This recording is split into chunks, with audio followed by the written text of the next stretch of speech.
Récemment, 3 membres de Game Freak ont donné un entretien au quotidien japonais Yomiuri pour parler de la conception de Pikachu. Alors autant vous prévenir de suite, tout ce que vous croyez savoir sur le petit monstre jaune est un mensonge.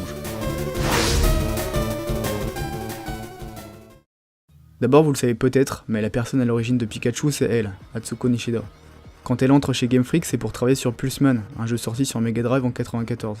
À la même période, Ken Sugimori, qui est le principal illustrateur de Game Freak et qui bosse en parallèle sur le projet Pokémon, rencontre quelques difficultés. Tous les monstres qu'il élabore ont un aspect plutôt féroce et l'équipe lui demande d'incorporer plus de Pokémon mignons. Faut dire que l'intérêt du jeu, c'est pas seulement les combats de créatures puissantes, mais c'est aussi la collection et l'échange. Il en faut pour tous les goûts. Et le problème, c'est que Sugimori a du mal à élaborer des monstres gentils. L'ennui aussi, c'est qu'à ce moment, ils ne sont que 2 designers. Du coup, Sugimori finit par sauter le pas et se décide à recruter Atsuko Nishida pour qu'il travaille sur Pulseman s'achève. Sugimori lui confie une mission simple, créer un Pokémon électrique basé sur l'animal de son choix avec 2 stades d'évolution. Ouais, vous avez bien entendu, 2 évolutions, on en parlera tout à l'heure. La jeune femme se met au boulot et plutôt que de travailler sur papier, elle crée directement un pixel art sur ordinateur. D'ailleurs, faut savoir que tout a été supprimé depuis. La première ébauche qu'elle sort, c'est une créature en forme de Daifuku, une pâtisserie japonaise, avec des oreilles. C'est à ce moment que Nishida baptise la bestiole Pikachu, sans trop vraiment y prêter attention. Pika vient de Pika Pika, qui signifie éclat. Quant au Chu, censé faire penser au cri de la souris, grosse désillusion, Nishida avait un autre animal en tête. Et ça s'est ressenti dans l'élaboration de la bestiole. Vu le type électrique de Pikachu, Nishida trouvait sympa l'idée que l'électricité soit emmagasinée dans les joues. À ce moment, elle avait un faible pour les écureuils, et c'est en se figurant ceux-ci stocker de la nourriture dans leur bouche que Pikachu est passé de blob à ray à une sorte d'écureuil stockant de l'électricité dans ses joues. Nishida a ajouté une queue à la créature pour accentuer le type électrique.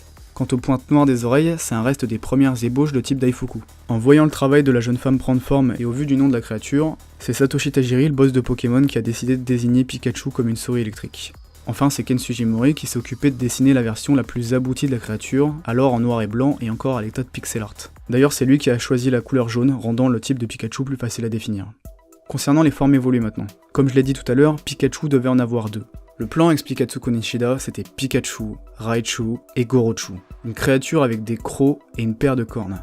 Alors je préfère vous prévenir, l'illustration que vous voyez n'est pas officielle, c'est un fanart d'MD Official qui colle parfaitement aux déclarations d'Atsuko Nishida et qui est dans la lignée des 2 formes précédentes. Pour l'étymologie, Goro vient de Goro Goro, une onomatopée japonaise traduisant le grondement du tonnerre.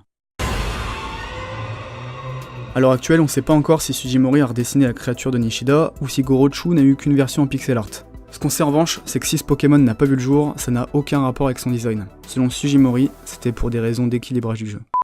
Alors voilà pour la conception de Pikachu et de ses évolutions. Si cette vidéo vous a procuré un plaisir inouï, je vous invite à lâcher un pouce bleu, à vous abonner et à activer la cloche. La prochaine vidéo, ce sera un exclu et on va parler d'un des plus gros mystères de Pokémon. Là-dessus, je me barre et je vous dis à bientôt.